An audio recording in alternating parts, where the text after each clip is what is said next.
आज न्यायालय मद घोटाला मामलें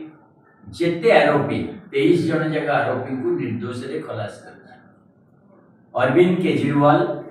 जे कि दिल्ली रो मुख्यमंत्री थे, मनीष सिसोदिया जे कि उपमुख्यमंत्री थे, तांको भारतीय जनता पार्टी सरकार सीबीआई माध्यम रे मिथ्या मामला रे फसई सारा देश रे जोपरी गोटे वातावरण तैयारी कला एवं आम आदमी पार्टी परिका कट्टर ईमानदार पार्टी को अन्य समस्त राजनैतिक दल परिका दुर्नीतिग्रस्त बोली प्रमाणित करने को चेष्टा कला। आज मान्यवर न्यायालय तार मुखा खोली देछथि। न्यायालय केवल कहि नांती जे मनीष सिसोदिया और अरविंद केजरीवाल और समस्त आरोपी निर्दोष बोली, तीक्ष्ण तांकर जो ऑब्जर्वेशंस रहिछि, जो जजमेंट रे से कहउचंती जे खाली पुला पुला कागज और डॉक्यूमेंट किंतु कोनोसी प्रकार प्रमाण नहीं, कोनोसी प्रकार विटनेस नहीं और कोनोसी प्रकार आधार नहीं, ए प्रकार अभियोग आनिबा पई मु आपण मान को मने पकई दोची जेतबेले बेल रो हियरिंग चलतिला सुप्रीम कोर्ट निजे मान्यवर सुप्रीम कोर्ट जज सी से तबले भी कहिथिले ए केस जेतबेले ट्रायल को जीवो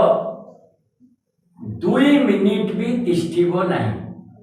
ताले आज प्रमाणित हे गला जे सुप्रीम कोर्ट जो कथा कहउथिले ए केस न्यायालय रे तिष्ठिबो नाही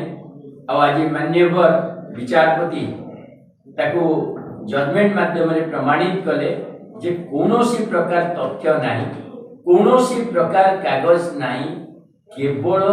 गोटे कहानी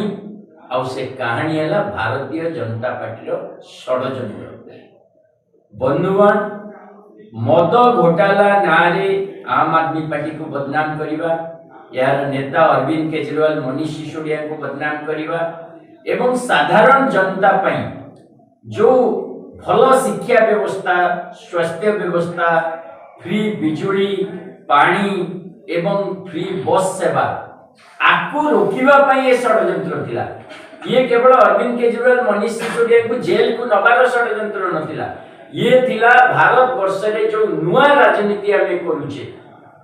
जो साधारण जनता पई डेवलपमेंट राजनीति करूचे ताकू बंद करिवार षड्यंत्र। आ ता जगह रे आपण माने देखुचन केमती भारतीय जनता पार्टी और संघ परिवार चारियाडे हिंसा, हिंदू मुस्लिम तांको भितरे केमती घृणा हो, केमती विभाजन हो, ता ऊपर राजनीति आगु को नउछ। आज प्रमाणित हे गला